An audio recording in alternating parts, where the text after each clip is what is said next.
বিদ্যুৎ ও পানি সংকটের বিরুদ্ধে জেনারেশন জেড বা জেনজিদের বিক্ষোভের মুখে সরকার ভেঙে দিয়েছেন পূর্ব আফ্রিকার দেশ মাদাগাস্কারের প্রেসিডেন্ট আন্দ্রে রাজোয়েলিন।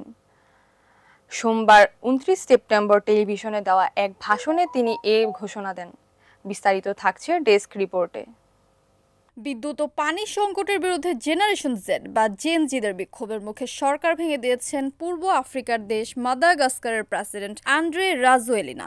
সোমবার ২৯ সেপ্টেম্বর টেলিভিশনে দেওয়া এক ভাষণে তিনি এই ঘোষণা দেন। ভাষণে রাজোয়েলিনা বলেন, সরকারের ব্যর্থতার জন্য ক্ষমা চাইছি। সরকারের সদস্যরা যদি তাদের দায়িত্ব যথাযথভাবে পালন না করে থাকেন তবে আমরা স্বীকার করছি এবং দুঃখ প্রকাশ করছি। প্রেসিডেন্ট বিক্ষোভের সময় ক্ষতিগ্রস্ত ব্যবসায়ীদের সহায়তা করার প্রতিশ্রুতি দিয়েছেন। তিনি বলেন, আমি রাগ, দুঃখ এবং বিদ্যুৎ ও পানির সরবরাহ সমস্যার কারণে যে কষ্ট হয়েছে তা বুঝি। আমি আহ্বান শুনেছি, কষ্ট অনুভব করেছি, দৈনন্দিন জীবনের উপর প্রভাব বুঝেছি। গত বৃহস্পতিবার ২৫ সেপ্টেম্বর থেকে পূর্ব আফ্রিকার দেশ মাদাগাস্কারে তরুণদের নেতৃত্বে বিক্ষোভ শুরু হয়।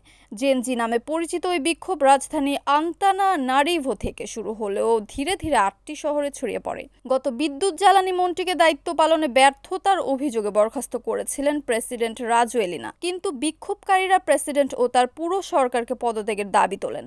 সোমবার আবারও হাজারো মানুষ রাস্তায় নেমে আসলে প্রেসিডেন্ট জানান তিনি প্রধানমন্ত্রীকে ক্ষমতাচ্যুত করেছেন ও সরকার ভেঙে দিয়েছেন এবং আগামী ৩ দিনের মধ্যে নতুন প্রধানমন্ত্রীর জন্য আবেদন গ্রহণ করা হবে। এরপর নতুন সরকার গঠন করা হবে। জাতিসংঘের মানবাধিকার প্রধান ভলকার তুর্ক নিরাপত্তা বাহিনীর অপ্রয়োজনীয় শক্তি প্রয়োগের নিন্দা জানিয়ে বলেছেন, অন্তত ২২ জন নিহত এবং ১০০ জন আহত হয়েছেন। তিনি জানান, আটক ও মারধরের পাশাপাশি বিক্ষোভকারীদের ওপর রাবার বুলেট, টিয়ার গ্যাস, এমনকি সরাসরি গুলিও চালানো হয়েছে।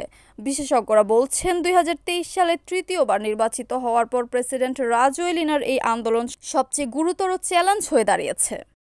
Kamruzzaman Kamrul, NAN TV news desk.